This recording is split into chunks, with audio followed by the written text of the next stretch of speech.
നമസ്കാരം, വെളിച്ചം ചാനലിലേക്ക് സ്വാഗതം. 2025 സെപ്റ്റംബർ 6, 7 തീയതികളിൽ അവിട്ടം ചതയം ദിനങ്ങളിൽ ഉള്ള ദിനഫലങ്ങൾ, രാശിഫലങ്ങളാണ് ഇതിൽ പറയുന്നത്. 12 രാശിക്കാരെ കുറിച്ച് പറയുന്നുണ്ട്. എന്തായാലും ഈ ഓണനാടുകളിൽ കാര്യമായിട്ട് ആർക്കും തന്നെ ദോഷാധിക്യമില്ല.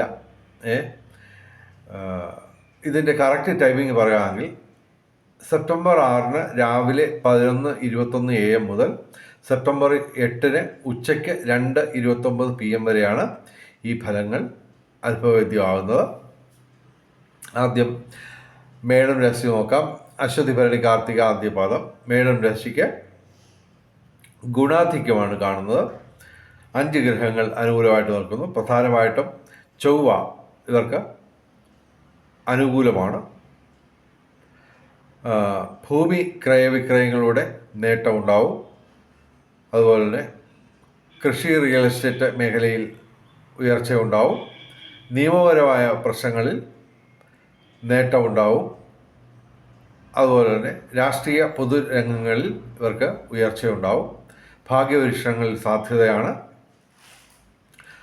പുതിയ സുഹൃത്തുക്കളെ ലഭിക്കാനുള്ള സാധ്യത. വിവിധ സ്രോതസ്സിൽ നിന്ന് ധനവരവ്. മേടം രാശിക്ക് ഗുണാധിക്യമാണ്. പ്രതികൂലമായിട്ട് ശനി മാത്രമാണുള്ളത്. ശനിയാഴ്ച നമ്മൾ വ്രതമെടുത്ത് ശിവന്, അയ്യപ്പന്, ശനിക്ക് വഴിപാടുകൾ നടത്തുക. ഇനി ഇടവൻ രാശി. കാർത്തിക അവസാന 3 പാദം, രോഹിണി, മകീര ആദ്യ 2 പാദം. ഇടവൻ രാശിക്ക് ഗുണാധിക്യമാണ്. അതുമാത്രമല്ല, ഇവരുടെ കാര്യം പ്രത്യേകം എടുത്ത് പറയുന്നത് ഇതാണ്: പ്രതികൂലമായിട്ട്, ഡയറക്റ്റായിട്ട് പ്രതികൂലമായിട്ട് ഒരു ഗ്രഹവും ഇല്ല. അതേസമയം 5 ഗ്രഹങ്ങൾ അനുകൂലമാണ്, ചന്ദ്രൻ ഉൾപ്പെടെ.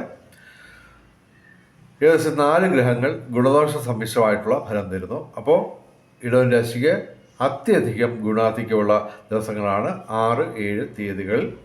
അത് 8-ാം തീയതി ഉച്ചയ്ക്ക് 2:29 PM വരെ തുടരുകയും ചെയ്യും. ഇവർക്ക് പുതിയ സുഹൃത്തുക്കളെ കിട്ടും. അതുമാത്രമല്ല, സമൂഹത്തിലെ ഉന്നതരുമായിട്ട് സൗഹൃദം സ്ഥാപിക്കാനും അതുവഴി ഇപ്പോൾ അല്ലെങ്കിൽ ഭാവിയിൽ ഗുണങ്ങൾ, നേട്ടങ്ങൾ കൊയ്യാൻ ഇവർക്ക് പറ്റും. ശനിയും വ്യാഴവും അനുകൂലമാണ്. അപ്പോൾ സർവകാര്യ വിജയം, സർവവിധ സൗഭാഗ്യം, സാങ്കേതിക രംഗത്ത് മേന്മകൾ, ഭൗതിക സുഖങ്ങൾ ലഭിക്കും. വിവിധ സ്രോതസ്സിൽ നിന്നും ധനവരവ്. ബൗദ്ധിക മേഖലയിൽ ഇവർക്ക് നേട്ടമുണ്ടാവും. കലാസാഹിത്യ രംഗത്തും ഉയർച്ചയുണ്ടാവും. ഓണമായിട്ട് സിനിമയൊക്കെ കാണാനുള്ള സൗകര്യമൊക്കെ കിട്ടും കലാസാഹിത്യ രംഗത്ത്. അതുപോലെ അങ്ങനെങ്കിലും കലയുമായിട്ട് ബന്ധപ്പെട്ട് ഇവർക്ക് നേട്ടങ്ങളുണ്ടാവും. അതുപോലെ തന്നെ നേരത്തെയുള്ള സൗഹൃദങ്ങൾ ഊട്ടിയുറപ്പിക്കാനും പുതിയ സൗഹൃദങ്ങൾ തേടി വരാനുള്ള സാധ്യത കാണുന്നു. പൊതുവെ ഇവർക്ക് അത്യധികം ഗുണാധിക്യമുള്ള ദിവസങ്ങളാണ് 6-ാം തീയതി രാവിലെ 11:21 AM മുതൽ 8-ാം തീയതി ഉച്ചയ്ക്ക് 2:29 PM വരെയുള്ള കാലയളവിൽ. ഇവർക്ക് പ്രതികൂലമായിട്ട് ഒരു ഗ്രഹവുമില്ല. ഇനി മിഥുനം രാശി. മകയിരം അവസാന 2 പാദം, തിരുവാതിര, പുണർത ആദ്യ 3 പാദം. മിഥുനം രാശിക്ക് ഗുണദോഷ സമ്മിശ്രമാണ്. ഇവർക്ക് 4 ഗ്രഹങ്ങൾ അനുകൂലമായിട്ട് നിൽക്കുന്നു. തൊഴിൽപരമായിട്ട് ഇവർക്ക് നേട്ടമുണ്ടാവും. പിതൃഗുണം, സന്താന നേട്ടം, കൂടാതെ കലാസാഹിത്യ രംഗങ്ങളിൽ നേട്ടമുണ്ടാവും. വിവിധ സ്രോതസ്സിൽ നിന്ന് ധനവരവ്. ഭാഗ്യപരീക്ഷണങ്ങളിൽ സാധ്യതയുണ്ട്. വ്യാഴം, ശനി, ചൊവ്വ ഇവ പ്രതികൂലമാണ് ഡയറക്റ്റായിട്ട്. ചൊവ്വാഴ്ച മുരുകക്ഷേത്രത്തിൽ, വ്യാഴാഴ്ച മഹാവിഷ്ണു ക്ഷേത്രത്തിൽ, ശനിയാഴ്ച വ്രതമെടുത്ത് ഇവർ ശിവന്, അയ്യപ്പന്, ശനിക്ക് വഴിപാടുകൾ നടത്തേണ്ടതാണ്. ഇനി കർക്കിടകം രാശി. കർക്കിടകം രാശി എന്ന് പറയുമ്പോൾ പുണർദം അവസാന പാദം, പൂയായില്യം. കർക്കിടക രാശിക്ക് ഒരു പാപഗ്രഹം മാത്രമാണ് ഡയറക്റ്റായിട്ട് പ്രതികൂലമായിട്ടുള്ളത്. 2 ശുഭഗ്രഹങ്ങളും പ്രതികൂലമായിട്ടുണ്ടെങ്കിലും പൊതുവെ ഇവർക്ക് ദോഷാധിക്യം കുറഞ്ഞുകൊണ്ടിരിക്കുകയാണ്. കുറച്ച് നാൾ മുമ്പ് വരെ ഇവർക്ക് അത്യാവശ്യം മോശമില്ലാത്ത രീതിയിൽ ദോഷാധിക്യമൊക്കെ ഉണ്ടായിരുന്നു. അതൊക്കെ കഴിഞ്ഞു. ഇനിയിപ്പോൾ നല്ല കാലം തുടങ്ങുന്ന ഒരു അവസ്ഥയിലേക്കാണ് വന്നേക്കുന്നത്. ശിവക്ഷേത്രത്തിൽ പറ്റുമെങ്കിൽ എല്ലാ ദിവസവും ദർശനം നടത്തുക. അതുപോലെ തന്നെ സർപ്പപ്രതിഷ്ഠയുള്ള ക്ഷേത്രങ്ങളിൽ എല്ലാ ദിവസവും ദർശനമെങ്കിലും നടത്തുക. വ്യാഴാഴ്ച മഹാവിഷ്ണുവിന് വഴിപാടുകൾ നടത്തുക. ഇവർക്ക് പ്രധാനമായിട്ടും ചൊവ്വ ഇവിടെ അനുകൂലമായിട്ട് കാണുന്നു. അപ്പോൾ കൃഷി, റിയൽ എസ്റ്റേറ്റ് മേഖലയിൽ നേട്ടമുണ്ടാവും. പൊതുരംഗങ്ങളിൽ ഇവർക്ക് നേട്ടമുണ്ടാവും. നിയമപ്രശ്നങ്ങളിൽ അനുകൂലമായ മാറ്റമുണ്ടാവും. കലാസാഹിത്യ രംഗത്തും ബൗദ്ധിക രംഗത്തും വിദ്യാഭ്യാസ രംഗത്തും ഉയർച്ചയുണ്ടാവും. വിവിധ സ്രോതസ്സിൽ നിന്ന് ധനവരവുണ്ടാവും. പൊതുവെ കർക്കിടകം രാശിക്ക് ഗുണദോഷ സമ്മിശ്രമാണ്. ഇനി ചിങ്ങം രാശി, മകം, പൂര, ഉത്തര, ആദ്യപാദം.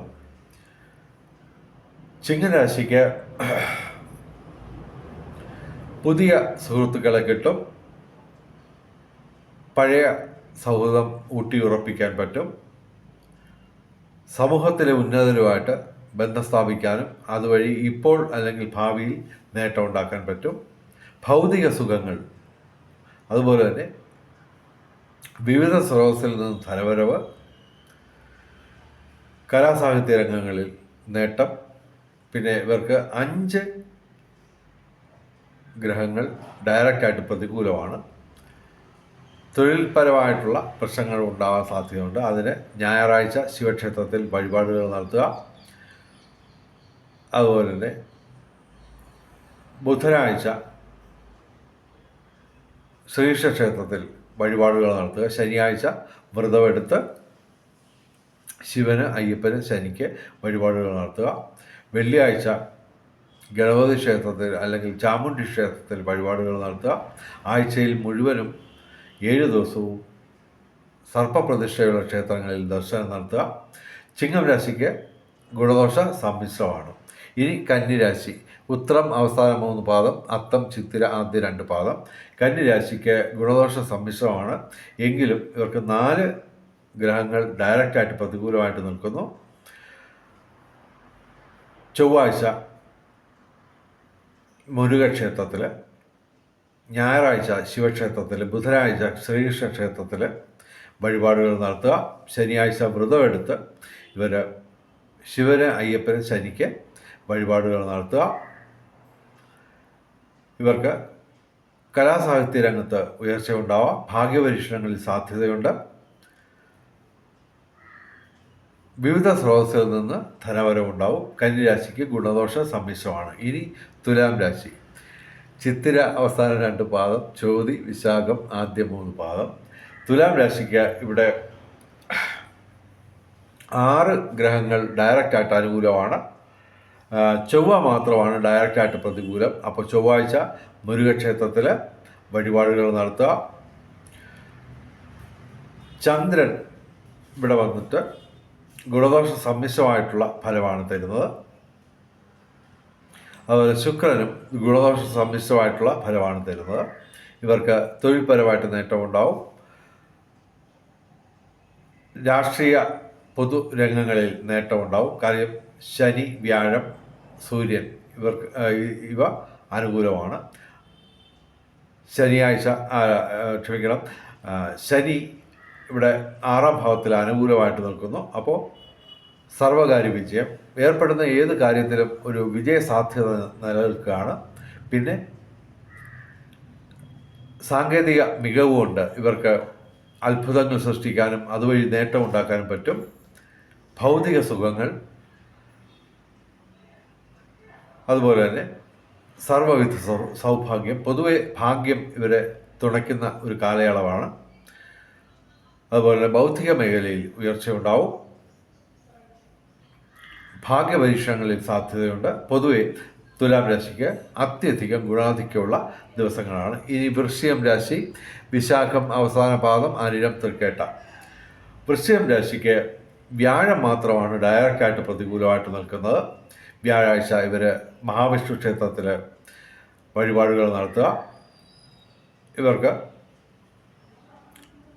തൊഴിൽപരമായിട്ട് നേട്ടമുണ്ടാവും. പിതൃഗുണം, സന്താന നേട്ടം, അതുപോലെ പിതൃസ്വത്ത് ലഭിക്കാനുള്ള സാധ്യതയുണ്ട്. കാര്യം സൂര്യനും ചൊവ്വയും അനുകൂലമാണ്. അപ്പോൾ ഭൂമി ക്രയവിക്രയങ്ങളിലൂടെ നേട്ടമുണ്ടാവും. പിതൃസ്വത്ത് ലഭിക്കുകയോ പിതൃസ്വത്തിൽ നിന്ന് കൃഷി വഴി ആദായം ലഭിക്കുകയോ അല്ലെങ്കിൽ റിയൽ എസ്റ്റേറ്റ് മേഖലയിൽ നേട്ടം ഉണ്ടാവുകയോ ചെയ്യും. ഭൂമി ക്രയവിക്രയങ്ങളുടെ നേട്ടം ഉണ്ടാവും. കലാസാഹിത്യ രംഗത്തും ബൗദ്ധിക രംഗത്തും വിദ്യാഭ്യാസ രംഗത്തും ഉയർച്ച ഉണ്ടാവും. വിവിധ സ്രോതസ്സിൽ നിന്ന് ധനവരവുണ്ടാവും. രാഷ്ട്രീയ രംഗത്ത് പൊതുരംഗത്തും നേട്ടം ഉണ്ടാവും. നിയമപരമായ പ്രശ്നങ്ങളിൽ അനുകൂലമായിട്ടുള്ള നടപടികൾ പ്രതീക്ഷിക്കാം. വൃശ്ചികം രാശിക്ക് ഗുണദോഷ സമ്മിശ്രമാണ്. ഇനി ധനുരാശി മൂലം പൂരാട ഉത്രാടം ആദ്യപാദം. ധനുരാശിക്ക് ശനി മാത്രമാണ് ഡയറക്റ്റായിട്ട് പ്രതികൂലമായിട്ട് നിൽക്കുന്നത്. ശനിയാഴ്ച ഇവർ വ്രതമെടുത്ത് ശിവന് അയ്യപ്പന് ശനിക്ക് വഴിപാടുകൾ നടത്തുക. ഇവർക്ക് 6 ഗ്രഹങ്ങൾ അനുകൂലമായിട്ട് നിൽക്കുന്നു. അപ്പോൾ അത്യധികം ഗുണാധിക്യമുള്ള ദിവസങ്ങളാണ്. പുതിയ സുഹൃത്ത് ബന്ധങ്ങൾ, അതുപോലെ തന്നെ സമൂഹത്തിലെ ഉന്നതരുമായിട്ട് ബന്ധം സ്ഥാപിക്കാനും അതുവഴി നേട്ടമുണ്ടാക്കാനും കഴിയും. ഭൗതിക സുഖങ്ങൾ, സർവ്വവിധ സൗഭാഗ്യം, കലാസാഹിത്യ രംഗത്ത് ഉയർച്ച, ഭൂമി ക്രയവിക്രയങ്ങളിലൂടെ നേട്ടം, അതുപോലെ തന്നെ നിയമപരമായ കാര്യങ്ങളിൽ നേട്ടമുണ്ടാവും. കമ്മ്യൂണിക്കേഷനിൽ നല്ല മികവ് പ്രകടിപ്പിക്കാൻ കഴിയും. പൊതുവെ ഇവർക്ക് ഭാഗ്യപരീക്ഷണങ്ങളിൽ സാധ്യതയുണ്ട്. ധനുരാശിക്ക് അത്യധികം ഗുണാധിക്യമുള്ള ദിവസങ്ങളാണ്. ഇനി മകരം രാശി ഉത്രാടം അവസാന 3 പാദം, തിരുവോണം അവിട്ടം ആദ്യ 2 പാദം. മകരം രാശിക്ക് ഗുണദോഷ സമ്മിശ്രമാണ്. ബൗദ്ധിക മേഖലയിൽ ഉയർച്ചയുണ്ടാവും. സർവകാര്യ വിജയം, സാങ്കേതിക രംഗത്ത് മേന്മകൾ. ഇവർക്ക് 3 ഗ്രഹങ്ങൾ പ്രതികൂലമാണ്. അഷ്ടമത്തിലാണ് സൂര്യൻ.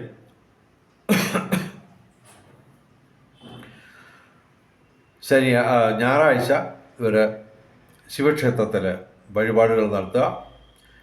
വെള്ളിയാഴ്ച ഗണപതി ക്ഷേത്രത്തിൽ അല്ലെങ്കിൽ ചാമുണ്ഡി ക്ഷേത്രത്തിൽ വഴിപാടുകൾ നടത്തുക. വ്യാഴാഴ്ച മഹാവിഷ്ണുവിന് വഴിപാടുകൾ നടത്തുക. മകരം രാശിക്ക് ഗുണദോഷ സമ്മിശ്രമാണ്. എങ്കിലും ഇവർക്ക് ഏർപ്പെടുന്ന കാര്യങ്ങളിലൊക്കെ ഒരു വിജയസാധ്യത നിലനിൽക്കുകയാണ്. ഇനി കുംഭൻ രാശി. കുംഭൻ രാശിക്കും ഗുണദോഷ സമ്മിശ്രമാണ്. ശനിയാഴ്ച വ്രതമെടുത്ത് ശിവന് അയ്യപ്പന് ശനിക്ക് വഴിപാടുകൾ നടത്തുക. ചൊവ്വാഴ്ച മുരുകന് വഴിപാടുകൾ നടത്തുക. ആഴ്ചയിൽ 7 ദിവസവും സർപ്പപ്രതിഷ്ഠയുള്ള ക്ഷേത്രങ്ങളിൽ ദർശനം നടത്തുക. ഇവർക്ക് പ്രണയ ജീവിതത്തിൽ നേട്ടമുണ്ടാവും. അതുപോലെ തന്നെ ഭൗതിക സുഖങ്ങൾ, വിവിധ സ്രോതസ്സിൽ നിന്ന് ധനവരവ്. പൊതുവെ കുംഭൻ രാശിക്ക് ഗുണദോഷ സമ്മിശ്രമാണ്. ഇനി മീനം രാശി പൂരിട്ടാതി അവസാന പാദം, ഉത്രട്ടാതി രേവതി. മീനം രാശിക്ക് ഗുണദോഷ സമ്മിശ്രമാണ്. എങ്കിലും ഇവർക്ക് ജന്മശനിയാണ്. വ്രതമെടുത്ത് ശനിയാഴ്ച ശിവന് അയ്യപ്പന് ശനിക്ക് വഴിപാടുകൾ നടത്തുക. ചൊവ്വാഴ്ച മുരുകക്ഷേത്രത്തിൽ വഴിപാടുകൾ നടത്തുക. തിങ്കളാഴ്ച അല്ലെങ്കിൽ പറ്റുമെങ്കിൽ എല്ലാ ദിവസവും ഇവർ ശിവക്ഷേത്രത്തിൽ വഴിപാടുകൾ നടത്തുക. ആഴ്ചയിൽ 7 ദിവസവും സർപ്പപ്രതിഷ്ഠയുള്ള ക്ഷേത്രങ്ങളിൽ ദർശനം നടത്തുക. ചിങ്ങമാസം മുഴുവൻ ഇവർക്ക് തൊഴിൽപരമായിട്ടുള്ള നേട്ടം, പിതൃഗുണം, സന്താന നേട്ടം ഇവ പ്രതീക്ഷിക്കാം. കലാസാഹിത്യ രംഗത്തും ബൗദ്ധിക രംഗത്തും വിദ്യാഭ്യാസ രംഗത്തും ഉയർച്ച ഉണ്ടാവും. കമ്മ്യൂണിക്കേഷനിൽ ഇവർക്ക് നേട്ടമുണ്ടാവും. മീനം രാശിക്ക് ഗുണദോഷ സമ്മിശ്രമാണ്. ഇനി ഭാഗ്യ നമ്പറുകൾ നോക്കാം. 6-9-2025 6 ഏറ്റവും വലിയ ഭാഗ്യസംഖ്യ. 9, 8, 2, 5, 0 ഇവയും ഭാഗ്യസംഖ്യകളാണ്. 7-9-2025 7 ഏറ്റവും വലിയ ഭാഗ്യസംഖ്യ.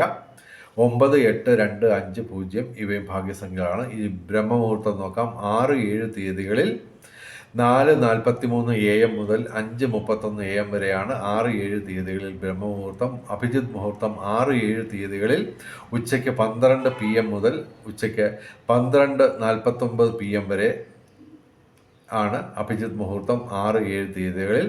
രാഹുകാലം 6-ാം തീയതി രാവിലെ 9:22 AM മുതൽ 10:53 AM വരെയാണ് 6-ാം തീയതി രാഹുകാലം. 7-ാം തീയതി വൈകിട്ട് 4:58 PM മുതൽ 6:29 PM വരെയാണ് 7-ാം തീയതി രാഹുകാലം.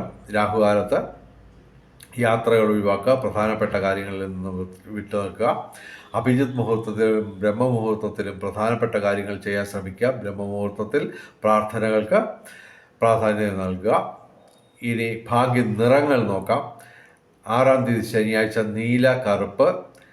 7-ാം തീയതി ഞായറാഴ്ച ചുവപ്പ്, അല്ലെങ്കിൽ ഇവയുടെ ഇളം നിറങ്ങൾ, അല്ലെങ്കിൽ ഈ നിറങ്ങൾ ഡിസൈനായിട്ട് വരുന്ന വസ്ത്രങ്ങൾ ഭാഗ്യവർദ്ധനവുണ്ടാക്കും. വെളിച്ചം ചാനലിലെ മുഴുവൻ പ്രേക്ഷകർക്കും ഓണ ആശംസകൾക്ക് പുറമെ എല്ലാവിധ സർവ്വ സൗഭാഗ്യവും രാജകീയ സുഖഭോഗങ്ങളും സർവ്വവിധ സൗഭാഗ്യം, അതുപോലെ തന്നെ അപ്രതീക്ഷിത ധനലാഭങ്ങൾ, അപ്രതീക്ഷിത സൗഭാഗ്യങ്ങൾ ഇവ ഗുരുവായൂരപ്പൻ അനുഗ്രഹിച്ചു തന്ന് എല്ലാവരുടെയും ജീവിതത്തിൽ വെളിച്ചവും ഐശ്വര്യവും സമ്പൽ സമൃദ്ധിയും വന്നു ചേരട്ടെ എന്ന് പറഞ്ഞുകൊണ്ട് ഒരിക്കൽ കൂടി ഓണാശംസകൾ അർപ്പിച്ചുകൊണ്ട് വീഡിയോ അവസാനിപ്പിക്കുന്നു. നമസ്കാരം. ഹാപ്പി ഓണം.